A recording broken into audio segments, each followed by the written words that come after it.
Fans, we are live with a returning edition of the Great North Wrestling Podcast. My name is Jack Kilby, Executive Vice President of Great North Wrestling.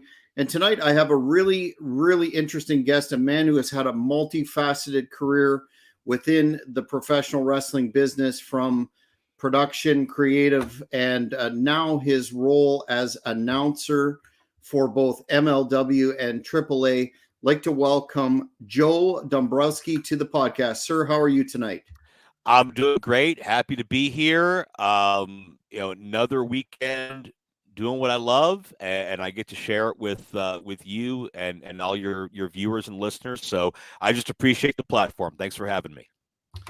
Well, we appreciate your time. I'd like to start off giving the fans a baseline of your experience growing up as a fan of the business. I'm assuming you were a fan of the business, and if so, did you follow any particular companies or territories? Part A, part B being, were you influenced by any particular wrestler and or on-air personalities? I've been bitten by the bug since I was 5 years old, and I think I just kind of discovered it out of happenstance and coincidence, but the action, the energy, the bright colors, the larger than life personalities, all of that was very appealing to me. So I was a WWF kid, growing up in Pittsburgh, which was very much an extension of that New York territory back in the day. So when I started watching, WCW was a distant second. This is 1990, 1991, so they had their own growing pains. I was always gravitated to WWF, and when you say influences on me, I guess you can, the obvious answer is Gorilla Monsoon and Bobby Heenan as announcers. I mean, that was the soundtrack to my youth. I would spend, being an only child and not necessarily the biggest and best social butterfly, I would spend a lot of time alone in my bedroom with my action figures, and I would be calling my own matches, and I would be Gorilla and I would be Bobby, and I would sit there and argue with myself and have these conversations, and that will either create a would-be commentator or a sociopath, or possibly both. That's up to the public to decide. But just that dynamic. Whenever anybody to this day says like, "Oh, that felt a little bit like Girl and Bobby," I'm always quick to say, no one will ever be on that level. But I appreciate that you even put us in that ballpark.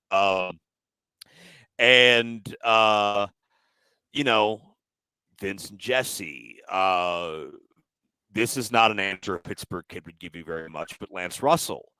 I found Lance's voice on the old Missing Matches VHS tapes they put out back commercially, where you'd have Lawler versus Hogan and Lawler versus Savage and all these old Memphis matches. And just Lance had such a different voice and style and cadence compared to anything else that I had heard. And it really stuck with me too, because Memphis was such, WWF was bright lights and glitz and cartoons, and Memphis, for a kid that was really only exposed to that, it felt down and dirty and gritty and just like dangerous. And there was a part of that really intrigued me as well. So WWF was the foundation, but as time went on, like, oh, here's a VHS tape. What's on this? And I didn't really know what a territory was yet, but I knew, okay, Nick Bockwinkel and Jerry Lawler, and like, oh, what's this on ESPN, Global Wrestling Federation? And it just kind of grew and blossomed from there. And obviously it's, I'm as deep as I've ever been. Yeah, it sounds like we had a remarkably shared experience in terms of fandom, given geography and discovering Memphis. For me, it was, discovering Stampede in juxtaposition with WWF. You talked about, the Memphis and Lance Russell. Can you talk about how you broke into the business, and I believe it involves Jerry Lawler. Am I correct? Jerry Lawler was the reason that I attended my first IWC wrestling event as a fan. And it was July 20th, 2002. And I had seen a little bit of independent wrestling on television in the big late 90s boom. I'd actually attended one independent wrestling event when I was freshly turned 8 years old. So I didn't really understand, again, what independent wrestling was. I just knew there was wrestling in my town, and that was a very weird concept to me. I have to be there, right? So fast forward to 2002, and I hear a radio advertisement, Jerry Lawler versus Kamala. And that was one of the matches on that VHS tape from 1983 or 82 or whatever year that would have been. Jerry Lawler and Kamala. So now I get a chance to see this matchup in person, almost 20 years later. After it happened, in the Mid-South Coliseum. And there was Balls Mahoney was on the card, and Little Guido from ECW, and Christian York and Joey Matthews. And, even though I didn't know who they were yet, Colt Cabana and Chris Hero and guys that I would, go on to appreciate and admire. So me and a bunch of my friends went down there, and to be that close to the action and to be exposed to this whole new world, that really accelerated that desire. Like, okay, this is my way in. I don't know how, I don't know when, but this is it. And it only took me 5 months to figure it out. Because I was in 11th grade at the time, and my Spanish class needed a fundraiser. So IWC wrestling did a lot of fundraisers, and high schools and youth groups and things like that. So I middleman between a wrestling promoter and a Spanish teacher, got them together, do this deal. And at 17 years old, because I'm going to hesitate to say local attraction, but I'm local and people know me. I can't be on the show legally, physically, because I'm underage, but I can be a guest commentator. And I don't remember if it was my idea or if it was the promoter Norm Connor's idea to put me on commentary, but he put me with the established voice of Pittsburgh wrestling at the time, man by the name of Jeff Corman, who had also done some work with Ring of Honor. And I don't mind telling you, I was terrible. Awful. If you played it back right now, I would just sit here and cringe the entire 2 hours. But it was a foot in the door. It was a learning experience. Okay, this is how it feels. This is what it's like. This is how I need to know what to do and what to do better for next time. And really, I never left after that, because a month later, I started writing for IWCWrestling.com. And then later that year, I kept getting a match here, a match there to call and do a little tryout. But timing is everything. Eventually, all our regular announcers aren't available. Can you do this full show? And I've been in the lead chair for IWC ever since, 20 plus years later. Wow, that's a great story. In terms of an interesting footnote on your bio that I saw, that you were involved with Les Thatcher and Pillman Jr. to produce the first official DVD and digital release of the memorial shows from 98 to 2001, which is an interesting project in and of itself. But I wanted to get your impression on a hot topic, if you will, a controversial topic somewhat at this stage of the game, and that's Pillman Jr.'s debut in NXT and packaging as this other name, etc. And your thoughts on that. I think being second generation, third generation is such a blessing and a curse. And it's a blessing because a lot of times you will have doors opened for you because of familial connections, or you may have a genetic predisposition to be a great athlete or be a great worker or whatever the case is. But at the same time, there's so much pressure. And there's an unfair amount of pressure to live up to that name. And you can look back through history at the David Flairs and the Eric Watts and, the Goulas family and, as tragic as it is, but it's going to be topical this year, the likes of Mike and Chris Von Erich, who were put into positions that realistically they were not going to be able to fill those shoes. Brian's got the advantage of being a generational talent in his name, but he barely knew his father. And I think Brian Jr. was maybe 3 or 4 years old when Brian Sr. passed. So you don't have Dusty passing it down to Dustin and Cody. You don't have Rick passing it down to Charlotte. You don't have, Brett passing it down to the next generation of Harts and Smiths. You've got Brian Jr. kind of figuring a lot of that out on his own. And I think Brian is a great kid. Shouldn't say kid. He's been around a while now, but I don't want to date myself.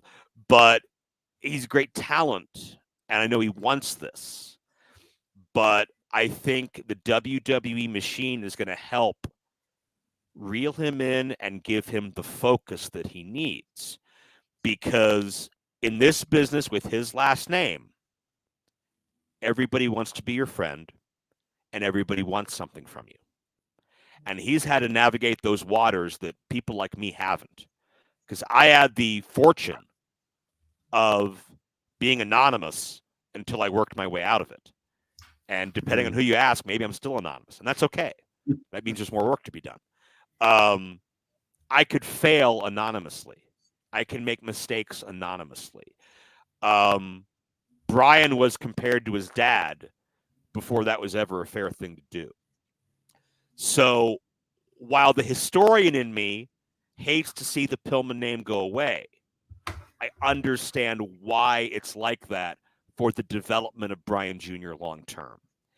And with the machine behind him to keep him focused and keep him disciplined and make sure he's worrying about what he needs to rather than 25 different people pulling him in different directions, I think it's the best thing for him. And we'll know in 6 or 8 months the answer to your question in full. But I think we're going to watch him grow into himself in a big way over that time. Yeah, certainly something to watch for sure, and a highlight of NXT.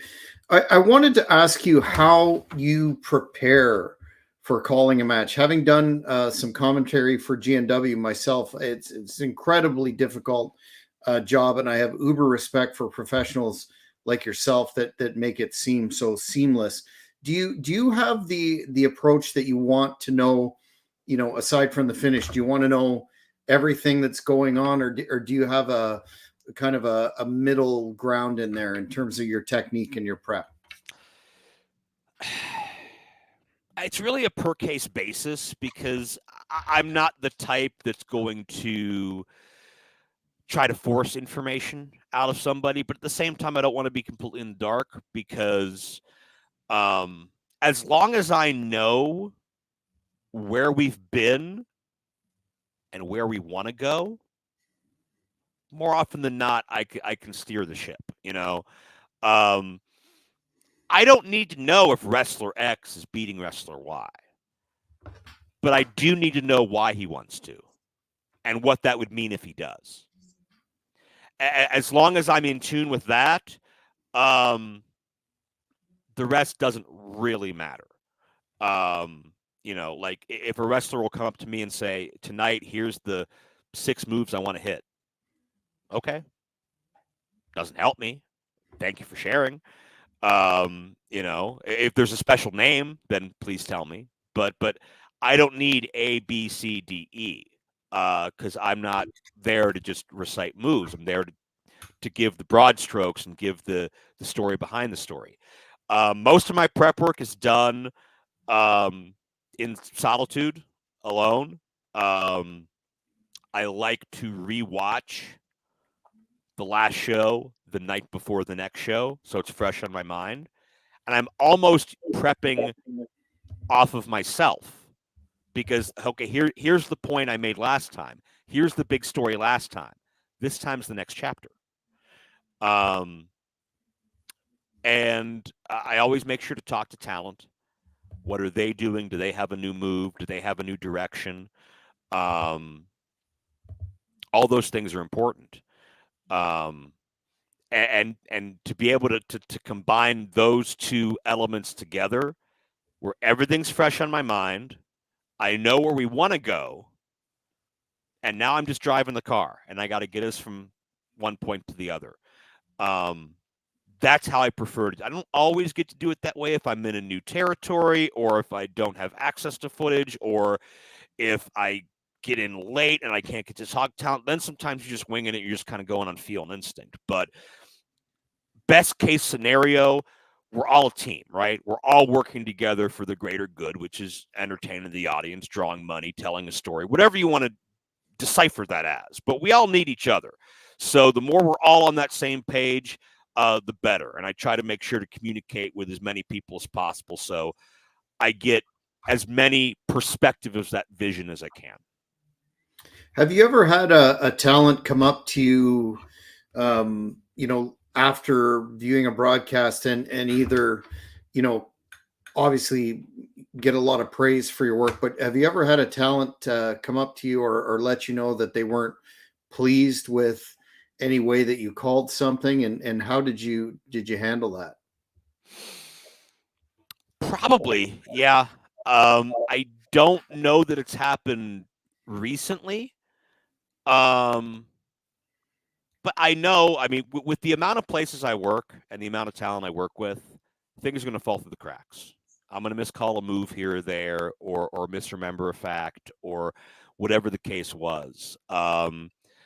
I feel like back in the day, there was a little bit of, well, why did you say that? Or why did you do this? And maybe that's on me because I didn't articulate my point well enough. Maybe it's on the talent for maybe taking things a little bit too seriously, because again, I'm a vehicle to transmitting a story. So if somebody's offended by anything I've said, or if anybody takes umbrage with that, they have to ask themselves, did I say it about them, or did I say it about their on-screen persona? It's two different things. But I'm always open for constructive criticism. I can always do better. As I'm sure you've heard 100 times, maybe 1,000,000 times.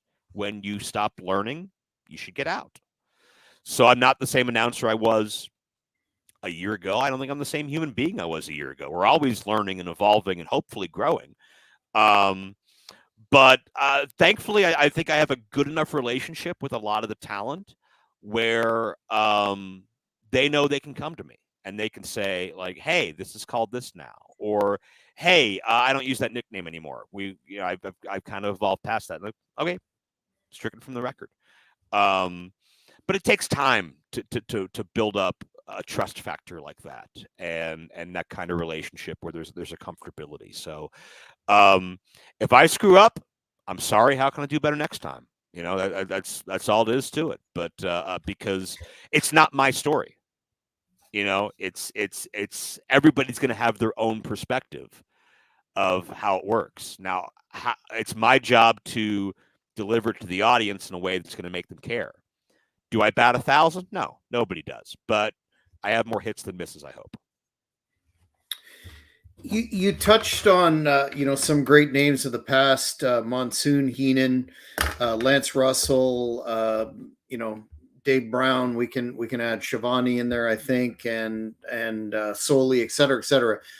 But to delineate that down, what are the qualities of a great announcer that you find speak to you, and how do you incorporate that into your own work?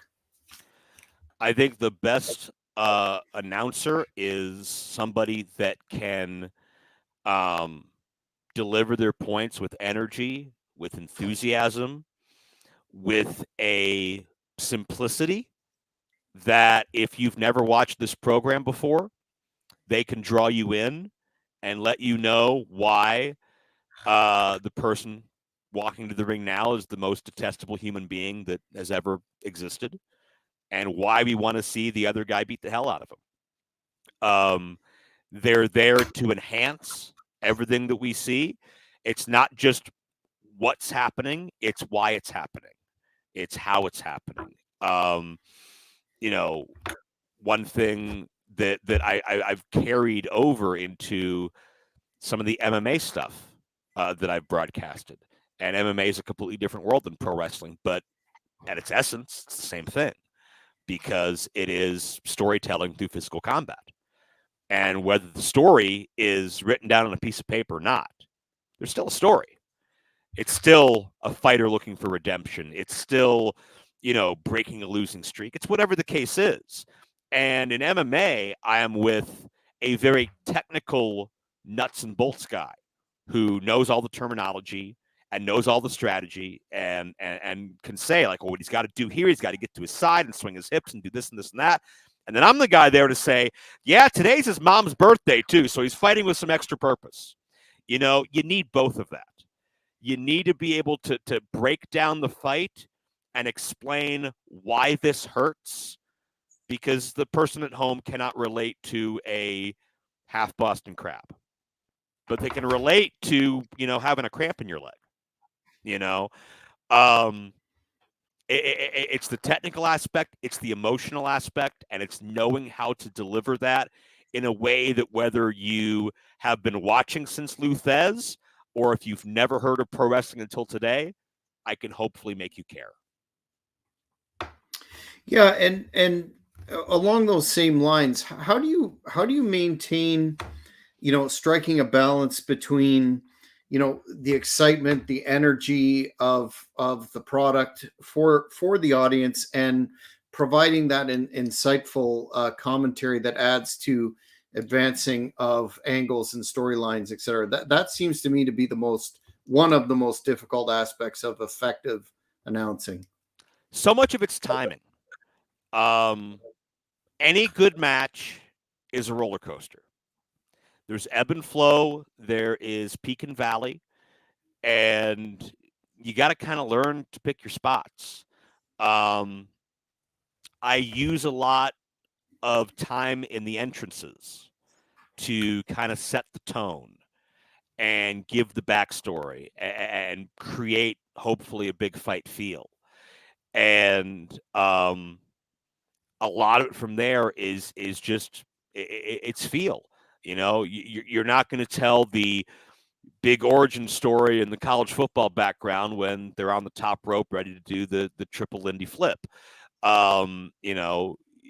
There are points where your protagonist is going to be on top of things, points where your antagonist is going to be on top of things. There's points where it's going to be a wild brawl and points where it's going to slow down. And you just have to kind of know, can I fit this in? Is it gonna make sense if I fit this in? Is it gonna feel shoehorned? And some matches are just cold, and you just kind of have to create the story as you go with what you know and what you have. Not every match is the 30-minute Texas death match, 18 months in the making. Sometimes it's just, hey, here's two rookies and they're going to fight. Okay, well, what do we talk about? Let's talk about nerves. Let's talk about the first time in front of a live crowd. Let's talk about confidence. Let's talk about making a first impression. Let's talk about the pride that comes with being top of your training class. There's so many directions you can take that. And it just depends on who it is and what the talent themselves are feeding you, not necessarily directly, but just through their actions and movements. Yeah, fascinating. You, as I touched on at the start, do work for AAA in Mexico. The premier organization in Mexico, and I was wondering, I wanted to ask you what it was like, doing work on their huge Triple Mania card, their WrestleMania, and also working with Conan, the legendary wrestler and now head of creative for AAA. I have a ton of respect for Conan. There are very, very few people in the history of Lucha Libre that have been the drawing card that he is, the mainstream celebrity that he has been. The very first Triple Mania, I believe, was in front of about 50,000 people for Conan and Cien Caras, if I'm being correct with that history, back in 1993. So Conan, to so many, is synonymous with Lucha Libre, and justifiably so. You look at so many of the talent that he's helped discover and break into the U.S., from Rey Mysterio Jr. and Eddie Guerrero and all the WCW cruiserweights, and fast forward to the Lucha Brothers and Hijo del Vikingo, and now Commander, and all these other guys that have come in. It speaks to not just the influence of a Conan and a AAA, but also the fact that, in a good way, our world is shrinking. And that Lucha Libre influence, it's not just in a box down here in Mexico, and you have to find a 5th generation VHS tape to get it. You know, it's available in HD and live and in your face. And the coolest thing to me about Lucha Libre is how ingrained it is in the culture, and how it's probably, you know, a lucha mask or a little luchador figurine is probably as synonymous down there as, you know, I don't know, baseball is up here. To see how generational it is with the fans, it's so cool. And being able to learn that history through guys like Conan and guys like Hugo Savinovich, who I've had the pleasure of working there, because he heads up the Spanish announce team with Jose Manuel Guillen, and Carlos Cabrera's been there a time or two. And to just be around legends like that. And I know I speak for Larry Dallas too. It's a blast to be able to learn from these guys and be exposed to this whole new level of wrestling and style of wrestling that I've seen, you know, in my U.S. wrestling. But as far as pure, authentic lucha, I really didn't have a lot of experience with. You know, I'd done some work with Kevin Kleinrock and his Masked Mania productions, and obviously just the luchadors that have come in and out on excursion here in America. But start to finish, like a 4-hour pay-per-view premium live event, whatever you want to call it, in a baseball or soccer stadium with 15, 17, 20,000 fans, and you get to see these guys go all out, and it's not just, if you've ever watched lucha before, you maybe have a preconceived notion. It's not just the high flying. It's not just one aspect of it. You get the grit and the blood and the violence and the hardcore, and of course the costumes and the masks and the history and the prestige and the legacy is part of it too. But you know, you get something for everybody there as well if you give it a chance. And Conan is somebody who seen it all, done it all. You know, he knows what he wants, and sometimes that can be intimidating, because a lot of times if I'm doing an independent show, it's, yeah, here's the lineup, I trust you, go ahead. But when you've got Conan having high expectations and pressure on you, knowing that it's the biggest event of the year, and knowing there's also a language barrier and a cultural barrier, that if I am given the task of helping, you know, break AAA into the U.S. market and the U.S. audience, I have to make them care about not just a new wrestler, but now it's a new wrestler, a new language, a new culture, a lot of things that American fans haven't been exposed to. How do I tell you why this matters so much to them? How do I bridge that disconnect of, oh, well, okay, they're just ripping each other's masks off. What's the big deal? Well, it's a huge deal, and it's a sign of disrespect, and it's a feeling of shame and letting down your family name if you're caught disgracing that legacy they've built, and all of that sort of thing.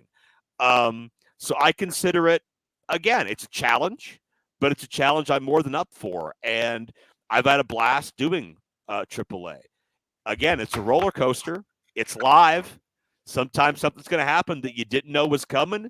You got to roll with the punches. If I'm at home remotely and the signal drops for 15 seconds, all right, we got to reset ourselves. But That's just the magic of what we do in wrestling because, and I say it to myself a lot, whether I'm doing a broadcast or not, you literally never know what's going to happen when you wake up on a given day. You never know who's going to wind up in your inbox, what opportunity there's going to be, or what new challenge there's going to be to conquer. And Lucha Libre is a great example of that. And I'm very thankful and appreciative that Conan and Dorian and Hugo and everybody in AAA trusts me to be that catalyst to the U.S. audience because I know they want to do more in the U.S. and I believe they will do more in the U.S. And if I can be a small part of those building blocks, then I am more than honored to do so. Yeah, definitely a product on the rise. Aside from technical challenges, out of your announcing history, can you share with the fans a very challenging incident that occurred in a broadcast and how you adapted to that role with the punches, if you will? There have been a number of times, and I said earlier that I don't mind surprises. Always depends on the nature of the surprise. I can recall not too long ago, I was doing what was on my sheet and in the production meeting told to me a 3-team tag team match. And team 1 comes down, do my spiel, team 2, do my spiel, team 3, all of a sudden, 4th team's music hits. I know nothing about this. Thankfully there's a video wall so I can see their names and automatically, all right, Wikipedia, Lucha Wiki, cage match, whatever I've got, it's on you. Teach me. And it's when you and your color analyst are looking at each other like a deer in headlights, like there's no time to, all right, what do you want to do? You just react and go. And really what commentary is and what most of wrestling is, it's improv. It's taking whatever the scenario is and, all right, this is the reality. How do I build upon it? And that's what you do. There have been plenty of times, there have been run-ins. I don't know who they are. And it's just, well, clearly there's a relationship here. Clearly this is premeditated. That guy's not on my format sheet. He's not supposed to be here. We need answers. Because I don't know. You know, it's easy. But yeah, a lot of times it's just rolling with the punches. And at this point, somebody comes up to me and they're like, hey, matches 3 and 6 are switched. I'm like, all right, I'd have figured it out. You know, there's so many more big problems to work with as time goes on. You know, or I can remember one time that a wrestler came to the ring very obviously inebriated. And that's a situation where you feel like you're all stuck because that wrestler really can't do anything. Their opponent really can't get close enough to do anything because the guy's just kind of aloof and all over the place. The crowd is uncomfortable. I'm uncomfortable. How do you get through this? You know? And at that point, you have to deflect. Man, what a great main event we have still to come. I can't wait. What do you think is going to happen when these guys get together? You know?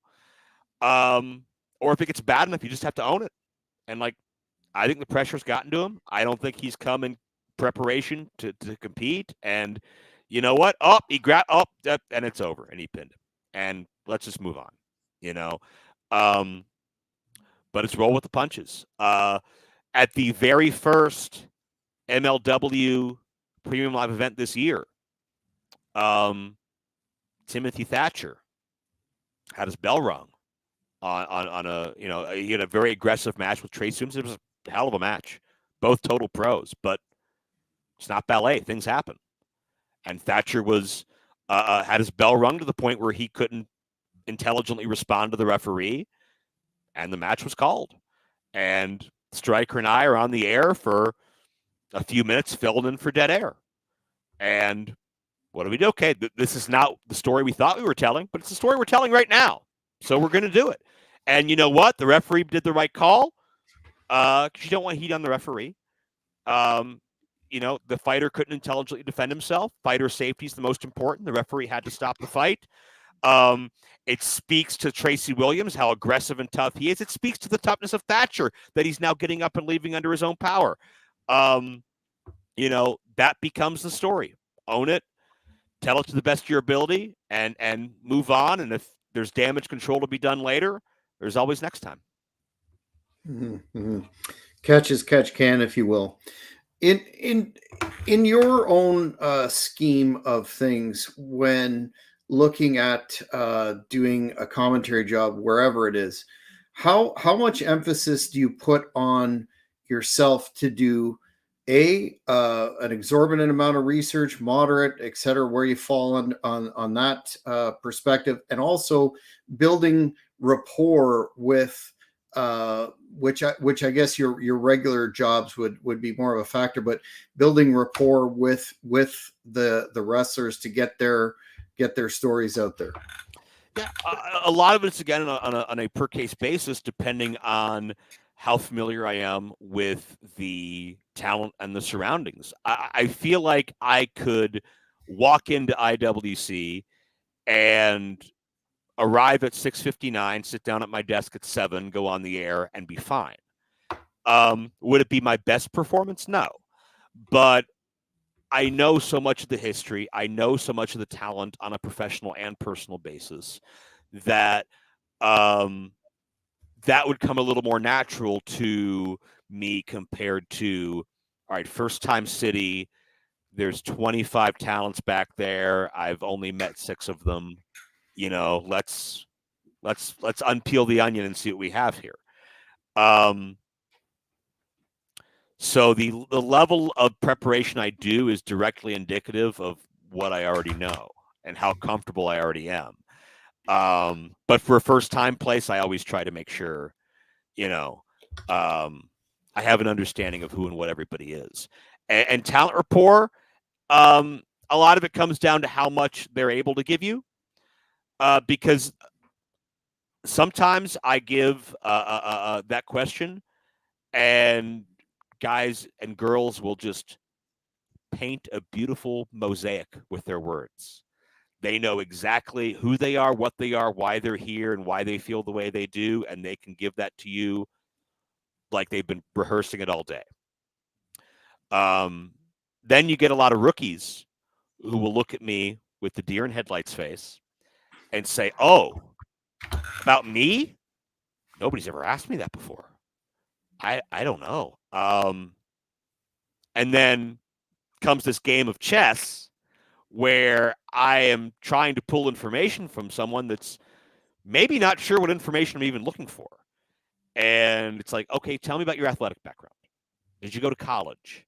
Do you have a set ring? Do you have an influence? How long have you been doing this? Who trained you? And just get that resume down. Sometimes my two most pet peeve answers I get, and I can't say they anger me because you're doing your best, and hey, if we're going to work together, we're going to build on this. But I get, just tell everybody what a jerk I am, which is every villain on the show. It doesn't make you stand out at all. Or just tell people that I'm dark and mysterious. And there's a lot of tropes out there in wrestling, and I don't think there's ever been a shortage of generic spooky guy trope in wrestling at all. So tell me why you're like this. What happened to you? Why are you so angry at everybody else? Like, give me something unique so you don't just look like Undertaker Light. That stuff gets to me, but again, it's challenge. It's like, all right, every time I see you, you're going to give me one new piece of information, and we're going to create something that I can tell the audience about to make them care about you, something beyond just guy in the mid-card number 6. Makes sense. The the pay-per-view that I last personally ordered was Ric Flair's last match. And what an event that was for those of us of a certain vintage that were fans of TBS and the set. And you did excellent work alongside Shivani and David Crockett. So, and what a card it was, as a matter of fact. But two-part question here. What was that experience like being an old school fan yourself? And your thoughts on Ric Flair signing recently with AEW to provide on-air character services, so to speak. Ric Flair's last match was maybe the most surreal night of my career. It felt like a fever dream. It felt like a family reunion. It didn't make sense on the surface because just being backstage, there were people that I saw all the time. There were people that I hadn't seen in 10 years. There were people, that I've never seen before. It's like I'll look to my right and there's Kid Rock and The Undertaker, and there's Seth Green down there, and Sanjay Dutt just walked by, and there's the Jarrett family, and over here there's Cole Radrick and everybody from GCW. Like it doesn't make sense. And there's Jimmy Valiant over there, and there's JJ Dillon. Like it doesn't make sense why all of these people are in the same place at the same time, but it does, because that's just the big dysfunctional family that is pro wrestling. So it was wild to me to be around all of those incredible legends, and to meet Doug Dillinger, to meet David Sahadi, the producer, like names that don't make most people's bucket lists of I want to meet, but like here they are. And I tip my hat to Conrad and everybody that helped out with Flair's last match, and it was an honor for me to be a part of that in the MLW match, the AAA match. That night, my favorite thing in wrestling became watching David Crockett watch Lucha. Because as much as I enjoyed calling that show-stealing Lucha match with Ray Fenix and Bandito and Torres and all of those guys, watching David Crockett's eyes get as big as saucers, his jaw drop, David's always been an excitable guy, but I guarantee he'd never seen anything like that. So that was a trip for me. As far as what Rick's doing now, I mean, obviously – Tony Khan sees value in the name Ric Flair. Obviously, Ric Flair actively wants to be involved and probably always will. Obviously, Rick's out there doing his thing with his energy drink. I'm not going to be one to ever say, here's how you should run your company, and I'm not one to ever say, no, I think you're too old or too this or too that to make a living. Rick's name comes with a lot of name recognition, a little bit of baggage too. And that risk reward has to be looked at. And I'm sure it has. But at the end of the day, I'm sure Rick's happy. I'm sure Tony's happy. And as long as Rick is safe, I think is the most important thing. Do I want to see Ric Flair wrestle again? No. Do I think we've seen Rick bleed for the last time? Probably not. And that's not me saying anything beyond maybe he's going to punch himself in the head, cut another promo. Who knows? But I know that some of the AEW fans maybe don't think Rick fits in the mold of that alternative company, or maybe thinks that name carries a different vibe to it. And I get it. But Rick isn't there to take somebody's spot. He's not there to be in the main event and win a world title. Hopefully Rick will be there to use that cachet and that 50 years of history to put a spotlight or a rub on somebody 30 or younger. That's my hope. Yeah, and he can still cut a really entertaining promo in comparison to many out there. So definitely value added there. And I think you may have indirectly touched on this question, but how, in your view, has the role of the announcer evolved over the years? And do you have a focus on quote unquote staying relevant? And if so, how do you stay ahead of that curve, so to speak? I think relevancy is more often than not just watching the trends, watching who's hot, watching what's hot, watching changes in technology, changes in society, in what the audience wants and doesn't want. And that's an ever-changing thing because independent wrestling, again, much like I talked about earlier, it's constantly growing and evolving like we are as people. Um, and the job has changed so much because once upon a time, you're calling a match and that's the job. Or you're doing a match and interview. There's so much more traffic to direct now. There's video packages to come in and out of. There's lower thirds that are still to come tonight. There are interviews to toss to. There are sponsors to plug. There is so much more to do. And I think that's why announcers like Michael Cole don't get the love that they probably deserve. Because, the nuts and bolts of that job aren't pretty. It's not highlight reel. It's not the big call when the world title changes hands in the main events.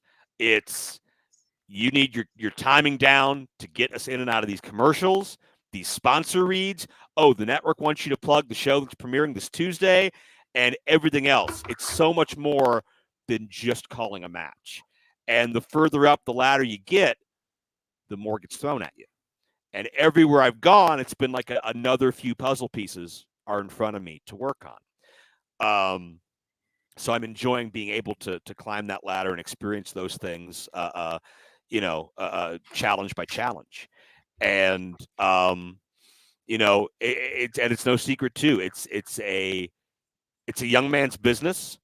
I am still younger than almost every other announcer on a nationally televised program. I think there's only 3 or 4 of them younger than me.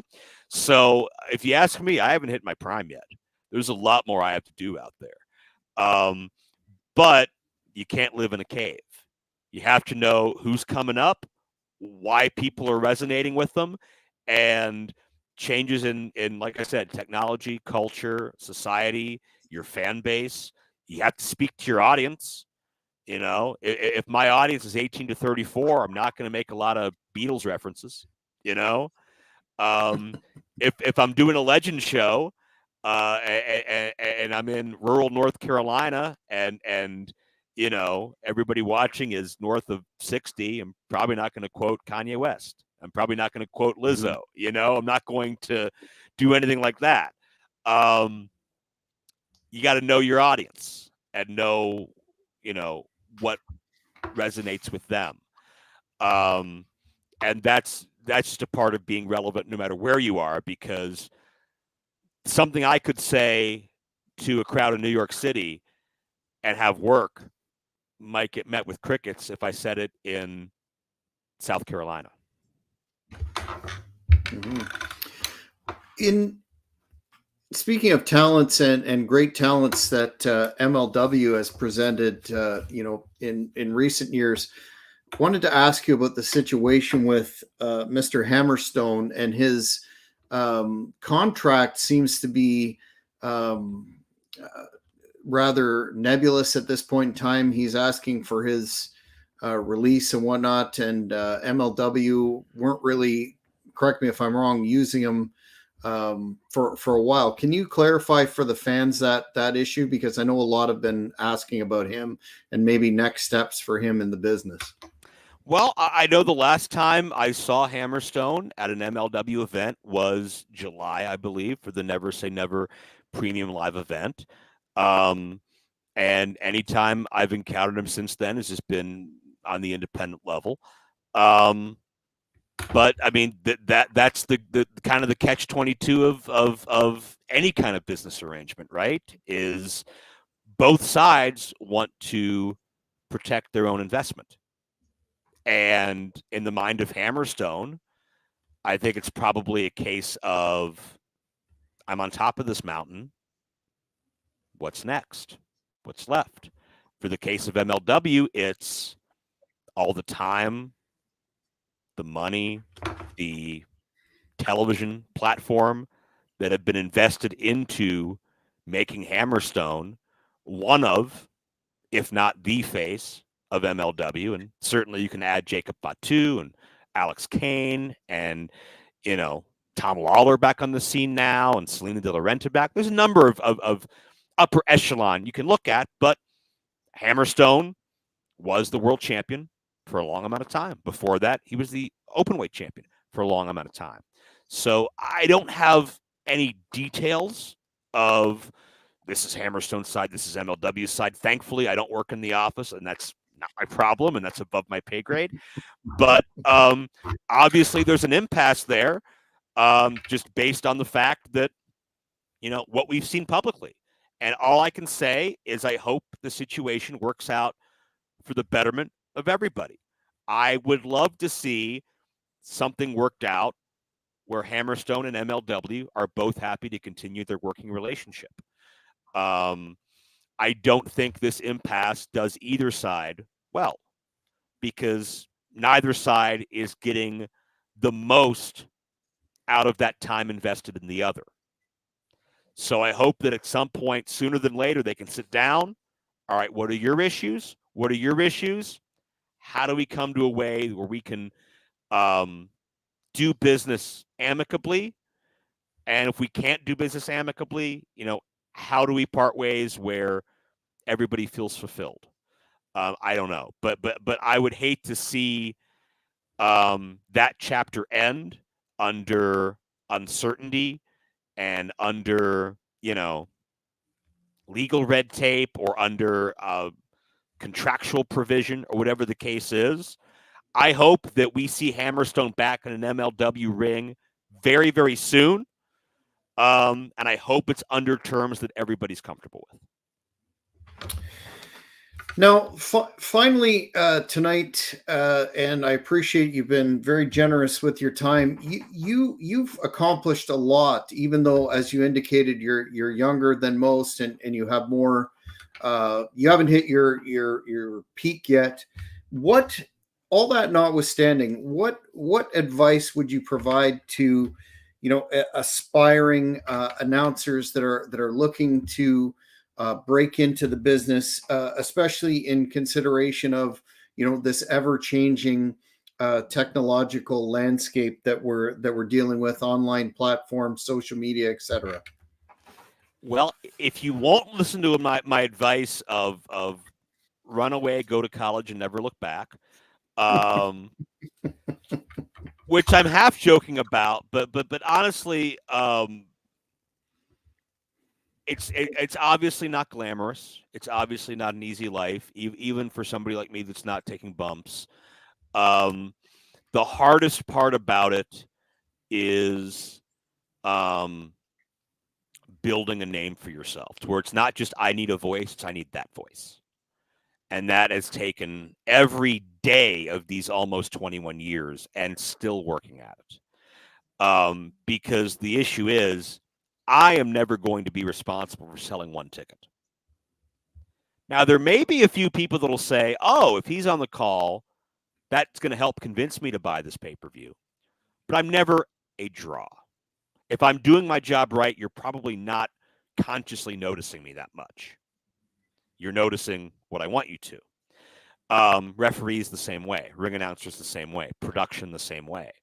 So how do you get your name out there when to do your job right, you have to almost be invisible? That's always the challenge. That's the catch-22.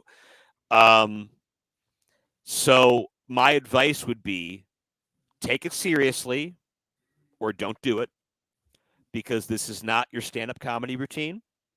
This is not your chance to get yourself over. And this is not your chance to just do it on a whim and a prayer. treat it like a job, even if you're making nothing. And when you get yourself to a point where you can make more than nothing, know your value. And don't let somebody step on you just because you had to eat a lot of crow to get your foot in the door. Know your value goes both ways. It means do not give yourself away for free. And it also means don't think you're a $500 a night guy when you don't have that recognition and that skill set yet. Everything you learn is one more tool in the tool belt, but it takes a lot of time to immerse yourself with all those tools. But I treated it like a job when I made $0. And if I didn't, I never would have been able to do so many of the cool things I've done. So take it seriously. And if you're not going to take it seriously, find something you will take seriously. And maybe that is running a camera, and maybe that is being a manager, and maybe that is doing something else in wrestling or something else relating to performing. Maybe you want to do community theater. Maybe you want to be a stand-up comedian. It takes a very certain specific type to be a commentator. You have to be confident enough, selfless enough, and weird enough to survive this weird business that it is. And there's only a few of us, really doing it on a high level that kind of bounce around and freelance it. And then obviously Rich Bocchini is one that comes to mind, and Veda Scott is one that comes to mind, and Dave Prazak was the OG that when I first started watching independent tapes, he was the guy that was everywhere you wanted to be. And there's several others too, and I don't mean to leave anybody out, but it's very difficult to get a spot from one of those hardworking individuals. It's very difficult to work your way into a level of perception like those individuals. So do not expect success year 1, year 2, year 3. You're going to have to sacrifice a lot. And even when you get where you want to go, it might not be as rewarding as you wanted it to be. So wrestling is an abusive relationship, and you have to be okay with that before you invest that much time into it. If you know what you're getting into, good luck, have at it, but don't think it's going to be easy, and don't think it's all going to be bright lights and rock and roll, because it's not. Yeah, amen to that. Joe, where can the fans find you on social media? And do you have anything upcoming that you'd like to raise the fans' awareness of? Well, MLW is back on Fight Plus this coming weekend, November 18th. We're presenting Fightland, and your main event is Alex Kane defending the World Heavyweight Championship against Jacob Fatu, who is the longest reigning world champion in MLW's history. And Fatu has a chance to become the only 2-time champion in the history of Major League Wrestling. And there's going to be talent there from New Japan Pro Wrestling, talking about Rocky Romero and CMLL with Máscara Dorada and Barbero Cavernario. MLW's got some great relationships all over the world. And from some of the rumors I've heard, those relationships are going to create a lot of very, very interesting cross-secting of talent, let's say. Minoru Suzuki was in a month or so ago. That just scratches the surface. Be a part of that. You can sign up for Fight Plus, get a free 7-day trial. You can sign up right now and get a free 7-day trial and watch that event as part of your trial. And then if you really want to be a curmudgeon and decide that Fight Plus isn't for you, okay, thanks for trying. But with all the MLW content and so many other promotions, I think you'll dig it. And speaking of content, ProWrestlingLibrary.com is my VOD channel. All of my original documentaries, compilations, releases, cult hits like The Legend of Virgil and the Montreal Theory, the Pillman Memorial set we talked about earlier, the Heartland series I did with Les Thatcher when he let me clean out his garage and find all his old tapes. And I've been doing so much lately, too, with Old Territories and Independence, with a great partnership I've made with the Savoldi Wrestling Library that's allowed me to have, USWA Texas and Global Wrestling Federation and Herb Abrams UWF and all of this great classic stuff that deserves a new audience. There's all these new fans that want to be historians, and maybe if it's not on Peacock and if it's not on, IWTV, or if it's not on, New Japan World, maybe you don't have easy enough access to it. I want to fill in those nooks and crannies, and you can find that on ProWrestlingLibrary.com. My DVDs are at joe-dombrowski.com, and you can follow me on Twitter at Joe_Dombrowski or on Instagram at Joseph_Dombrowski. If you find me on Facebook, you can shoot your shot, but you're going to be waiting a while because I am at 5,000 friends there. So there is a long list, and I have to prioritize the people I work with. So if I don't know you, I love you. I appreciate your support, but you might be in the queue for a couple of months. So find me in all those places, sample what you're into. There's something for every type of fan on Pro Wrestling Library, and I just ask everybody, support what you like and vote with your dollar, because that's the way we can affect positive change on pro wrestling. Absolutely. Well, Joe, thank you very much. This was a very fascinating interview. Appreciate your time, and we'll stay in touch for all your doings in the industry. And I know that the fans that are tuning into the Great North Wrestling Podcast and the Hannibal TV know how important it is to support independent wrestling. And thank you for your work along those lines. Thank you so much for saying that. Independent wrestling is the lifeblood of our business, and small business, DIY, people like that are really the ones that can affect that change and that transition that's so important for pro wrestling to keep evolving. So thank you for the platform, and thank you anybody that's still listening, that's heard me for an hour and you're still here, and there's not a match to keep you entertained. Bless you. Thank you so much for being a part of this. Well, fans, that's it for this edition of the Great North Wrestling Podcast. Want to thank Joe again and everyone for tuning in, and we will see you next time. Thank you for watching the Hannibal TV. Please like this video if you enjoyed it, and click the subscribe button to not miss any of our latest shoot interviews, match videos, or news updates. Follow us on Twitter